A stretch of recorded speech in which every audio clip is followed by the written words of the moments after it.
Welcome to doctor NYR YouTube channel. आज का जो टॉपिक है वह है mechanism of blood clotting. Last video में हमने जनरल व्यू दिखाया था, बताया था कि जो ब्लड क्लॉटिंग होती है वो कैसे होती है। आज हम इसको अच्छे से मैकेनिज्म पढ़ेंगे। होता क्या है, जो ब्लड होता है जब ये ब्लीड होता है तो अगर ये ब्लड जो होता है हमारी कैपिलरी से कंटिन्यू फ्लो हो जाएगा तो हमारी बॉडी में ब्लड लॉस हो जाएगा। तो बॉडी क्या करते हैं, इस ब्लड को क्या करते हैं, कोगुलेशन कर देती हैं, ब्लड क्लॉटिंग करते हैं। अब ये ब्लड क्लॉटिंग के लिए क्या इंपॉर्टेंट चीज़ें होती हैं जिससे ये हो जाएगा, इसके लिए कुछ इंपॉर्टेंट प्रोटीन्स होते हैं, इनको बोलते हैं एंजाइम्स या इनको बोलते हैं क्लॉटिंग फैक्टर्स। तो उनका जो एक्टिवेशन जो होते हैं, उनका एक्टिवेशन बहुत ज़रूरी होता है ताकि ये जो ब्लड क्लॉटिंग जो होती है वो हो जाएगा। तो उसी को हम पढ़ेंगे, वो किस तरीके से वो प्रोटीन जो होते हैं कैसे उनकी एक्टिवेशन होती है और कैसे वो फिर क्लॉट बनाते हैं। Please take a screenshot. सबसे पहले अगर हम देखेंगे जो क्लॉटिंग जो होती है ये कास्केड ऑफ एंजाइमेटिक रिएक्शंस होते हैं, जिसमें क्या होते हैं, जो क्लॉटिंग फैक्टर्स होते हैं जिनको हम बोलते हैं प्रोटीन्स भी, ये क्या होते हैं, बहुत सारे तरीक़ों से ये एक्टिवेट होते हैं और ये फिर दूसरे जो क्लॉटिंग फैक्टर्स जो होते हैं उनको भी ये एक्टिवेट करते हैं। लास्ट में क्या क्या होता है, ये जो लास्ट में प्रोडक्ट एक बनता है जिसको बोलते हैं फिब्रिन। वो फिब्रिन जो होता है वो लास्ट में बनता है, फिर वो ब्लड को क्लॉट कर देता है।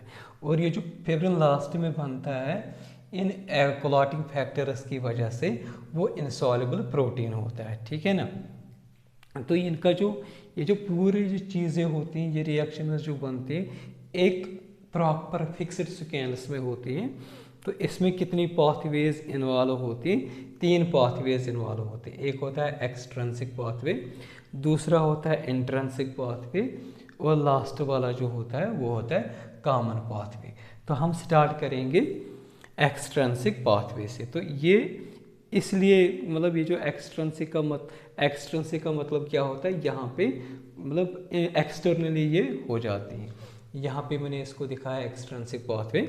तो यहाँ पे क्या होता है, यहाँ पे जो टिश्यू प्रोटीन जिसको टिश्यू फैक्टर भी बोलते हैं, शॉर्ट में इसको बोलते हैं TF। तो ये क्या होता है, लीक होता है ब्लड मतलब ये ब्लड में लीक होता है, लेकिन ये आता कहाँ से, आउटसाइड से, मतलब इसका जो सोर्स होता है आउटसाइड से। तो फिर ये कहाँ पे एंटर होता है, ब्लड वेसल में, ठीक है ना।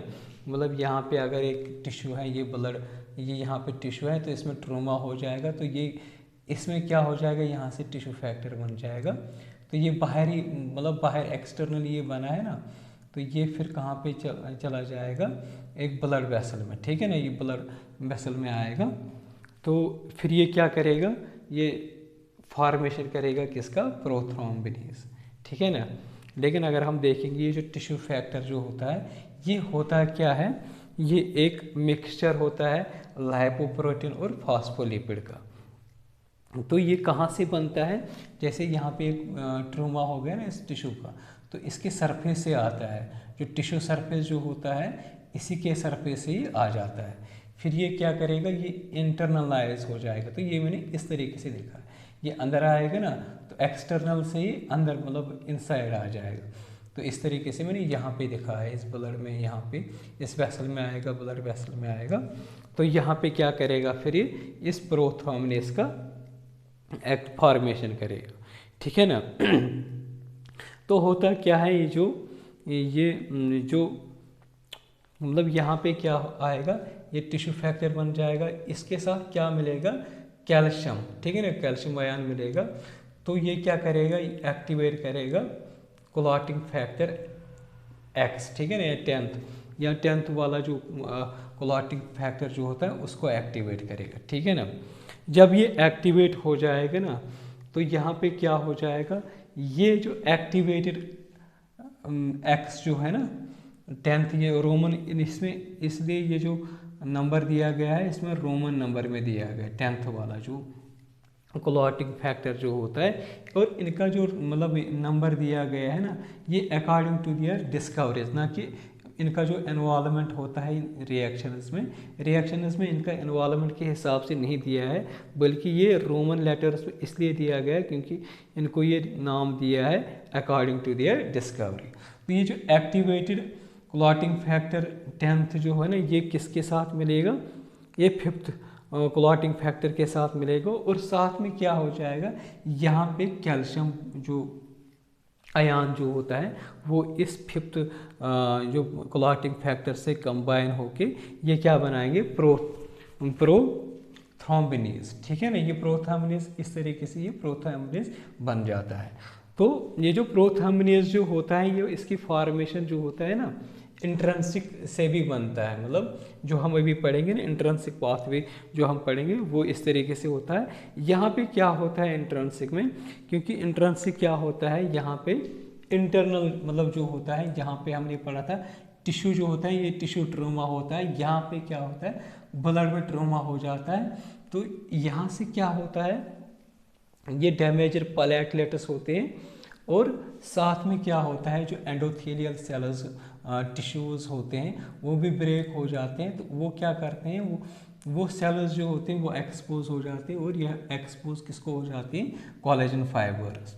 ये जो एंडोथेलियल टिश्यू जो होता है ना, ये मतलब अंदर साइड से प्रेजेंट होता है टिश्यू में, ठीक है ना। तो यहाँ पे क्या हो जाएंगे, ये एंडोथेलियल जो होते हैं ये एक्सपोज किसको हो जाएंगे, ये इस कोलेजन फाइबर जो होते हैं इसके साथ ये एक्सपोज हो जाएंगे। तो यहाँ पे जो डैमेजर प्लेटलेट्स जो होते हैं और ये एक्सपोजर जो होते हैं कोलेजन फाइबर्स, ये क्या करेंगे, ये एक्टिवेट करेंगे जो 12th वाला क्लॉटिंग फैक्टर जो है ना, उसको एक्टिवेट करेंगे। साथ में यहाँ पे क्या करेंगे, ये जो डैमेजर प्लेटलेट्स जो होते हैं ना, ये क्या बनाएंगे, प्लेटलेट फॉस्फोलिपिड, मतलब यहाँ से एक फॉस्फोलिपिड आएगा जिसको बोलते हैं प्लेटलेट फॉस्फोलिपिड। तो ये क्या करेंगे, ये इसके साथ कैल्शियम कंबाइन होके, तो ये कौन सा क्लॉटिंग फैक्टर एक्टिवेट करेंगे, मतलब 10th वाला ये एक्टिवेट करेंगे। उसके बाद क्या हो जाएगा, ये जो 10th वाला क्लॉटिंग फैक्टर जो होता है ये 5th के साथ कंबाइन होके, और साथ में कैल्शियम इसको मिल जाएगा, और ये क्या बनाएगा, प्रोथ्रोम्बिनेज।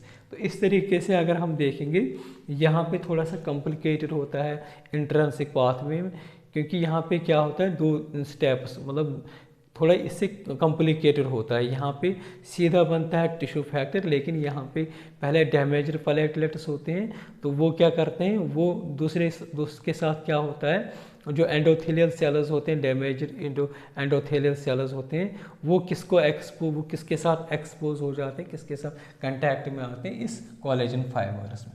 बाकी जो होता है, यहाँ से ये फॉस्फोलिपिड प्लेटलेट फॉस्फोलिपिड आएगा, और ये मतलब ये जो डैमेजर प्लेटलेट्स और ये जो कोलेजन फाइबर जो होते हैं ये एक्टिवेट करेंगे 8th वाला क्लॉटिंग फैक्टर, 12th वाला क्लॉटिंग फैक्टर, और यहाँ पे क्या हो जाएगा, ये वाला फॉस्फोलिपिड जो होता है, जो यहाँ से डैमेजर प्लेटलेट से आएगा, और ये वाला जो है ना, इसके साथ कैल्शियम आयन मिलेगी, तो इसके साथ क्या कौन सा एक्टिवेट हो जाएगा, 10th वाला, ठीक है ना। फिर ये किसको एक्टिवेट, मतलब ये क्या बनाएंगे, प्रोथ्रोम्बिनेज। तो यहाँ से प्रोथ्रोम्बिनेज जब बनेगा तो साथ में कौन सा लगेगा, क्लॉटिंग फैक्टर 5th। ये कुछ कैल्शियम आयन्स भी यहाँ पे लगते हैं। तो इसके बाद अगर देखेंगे ना, ये कॉमन पाथवे स्टार्ट हो जाता है। कॉमन पाथवे स्टार्ट मतलब का मतलब क्या होता है, क्योंकि यहाँ पे जो है ना, एक तो इंट्रिंसिक पाथवे से जो मतलब प्रोडक्ट फॉर्मेशन हुआ है प्रोथ्रोम्बिनेज, और यहाँ से भी जो प्रोथ्रोम्बिनेज होता है, इनका जो मतलब फॉर्मेशन आगे जो रिएक्शन जो होती है वो कॉमन होता है, इसलिए इसको बोलते हैं कॉमन पाथवे। तो ये जो कॉमन पाथवे अगर देखेंगे ना, तो यहाँ पे सबसे पहले जो पहला स्टेप जो होती है, इसकी जो बिगिनिंग जो होती है कॉमन पाथवे का, वो इस प्रोथ्रोम्बिनेज का फॉर्मेशन होता है। तो यहाँ पे क्या हो जाएगा, यहाँ इस प्रोथ्रोम्बिनेज जो होता है इसके साथ कैल्शियम आयन्स कंबाइन हो जाएंगे, तो साथ साथ में ये क्या करेगा, तो यहाँ से प्रोथ्रोम्बिन जो होता है ये इस कैल्शियम आयन और ये जो थ्रोम्बिनेज जो होता है ये इसके साथ मिलके थ्रोम्बिन बनाएंगे, ठीक है ना। ये जो थ्रोम्बिन जो होता है ये किस में कन्वर्ट हो जाएगा, फिब्रिनोजन, ठीक है ना। ये बनाएगा फिब्रिनोजन, और साथ में ये जो थ्रोम्बिन जो होता है ये क्या करेगा, ये फिब्रिनोजन बनता है ना इस साइड से, लेकिन ये फिब्रिनोजन फिर बनाता है लूज फिब्रिन, ठीक है ना। फिब्रिन बनता है लूज, लेकिन ये इनसॉल्युबल यहाँ पे नहीं होता है, ये लूज होता है, इसके जो थ्रेड्स जो होते हैं बिल्कुल लूज हो जाते हैं। तो यहाँ पे क्या करता है थ्रोम्बिन जो होता है, साथ में क्या करता है, ये जो ये वाला जो क्लॉटिंग फैक्टर जो होता है ना, ये इनएक्टिवेटेड होता है, मतलब इनएक्टिव फॉर्म में होता है। तो ये थ्रोम्बिन इस क्लॉटिंग फैक्टर को एक्टिवेट कर देता है। जब ये एक्टिवेट कर देता है इस थ्रोम्बिन, ये वाला क्लॉटिंग फैक्टर जो होते हैं इसको क्या बोलते हैं, फिब्रिन स्टेबलाइजिंग फैक्टर। तो ये क्या करता है, जैसे यहाँ पे हमारा इस फिब्रिनोजन से क्या बना था, लूज फिब्रिन बना था, इसके जो थ्रेड्स जो होते हैं वो बिल्कुल लूज होते हैं। तो यहाँ से जो ये एक्टिवेट होता है इस थ्रोम्बिन की वजह से, ये क्या करेगा, इस जो फिब्रिन जो होता है इसको स्ट्रेंथन करेगा, क्या करेगा, बहुत मजबूत करेगा इसको, इसीलिए इसको बोलते हैं फिब्रिन स्टेबलाइजिंग फैक्टर। तो ये जो फिब्रिन स्टेबलाइजिंग फैक्टर ये यहाँ पे आएगा, इस फिब्रिन के साथ, लूज वाले फिब्रिन के साथ मिल जाएगा, और साथ में फिर क्या बनाएगा, फिब्रिन बनेगा जो इंसॉल्युबल होगा, और इसका जो मतलब जो थ्रेड्स होंगे वो बहुत ही टफ होंगे, स्ट्रेंथ होंगे। इस एक्टिवेटेड जो क्लॉटिंग फैक्टर जो बना था यहाँ पे एक्टिवेशन हुआ इसकी वजह से। तो यहाँ पे जो फिब्रिन बना था इस फिब्रिनोजन से, ये याद रखना बहुत इंपॉर्टेंट जो है, ये लूज रहता है, इसके थ्रेड्स जो होते हैं इतने मजबूत नहीं होते। इस तरीके से जो होता है क्लॉट की फॉर्मेशन बनती है। ये जो हमने पढ़ा था फॉर्मल एलिमेंट्स, ये इसमें ट्रैप रहते हैं और ऊपर से मजबूती के साथ थ्रेड्स बनते हैं किसके, इस फिब्रिन के। ये जो फिब्रिन जो बनता है यहाँ पे ये इनसॉल्युबल होता है, ठीक है ना। इस तरीके से जो क्लॉट जो होता है, क्लॉट की फॉर्मेशन हो जाती है। जब क्लॉट की फॉर्मेशन यहाँ पे हो जाती है तो यहाँ से क्या होता है, जो ब्लीडिंग जो होती है वो स्टॉप हो जाती है। ये जो वेसल होती हैं जो रैप्चर हुई वो इस क्लॉट से क्या होता है, कुछ टाइम तक ब्लॉक हो जाती है, ताकि जो हमारी ब्लीडिंग हो जाती है वो एक्सेस ना हो जाए और बॉडी में ज़्यादा ब्लीडिंग मतलब लॉस ना हो जाए। तो फिर क्या होता है, नेक्स्ट स्टेप क्या होता है, ये क्लॉट फॉर्मेशन जो होता है इसका निकलना बहुत इम्पॉर्टेंट होता है, जो हम नेक्स्ट वीडियो से अच्छे से वो पढ़ेंगे। वो कौन सा मैकेनिज्म होता है जो यहाँ पे क्या करता है, जो क्लॉट फॉर्मेशन हुआ, फिब्रिन जो बना है, क्लॉट फॉर्मेशन जो फिब्रिन की वजह से वो किस तरीके से डिसॉल्व हो जाता है, फिर जो फ्लो होता है एक वेसल में ब्लड का, वो नेक्स्ट वीडियोज़ में हम अच्छे से पढ़ेंगे। अगर आप लोगों को हमारा ये वीडियो अच्छा लगा होगा प्लीज़ इस चैनल को सब्सक्राइब कर दीजिएगा, वीडियो को लाइक एंड शेयर कर दीजिएगा। Thank you very much.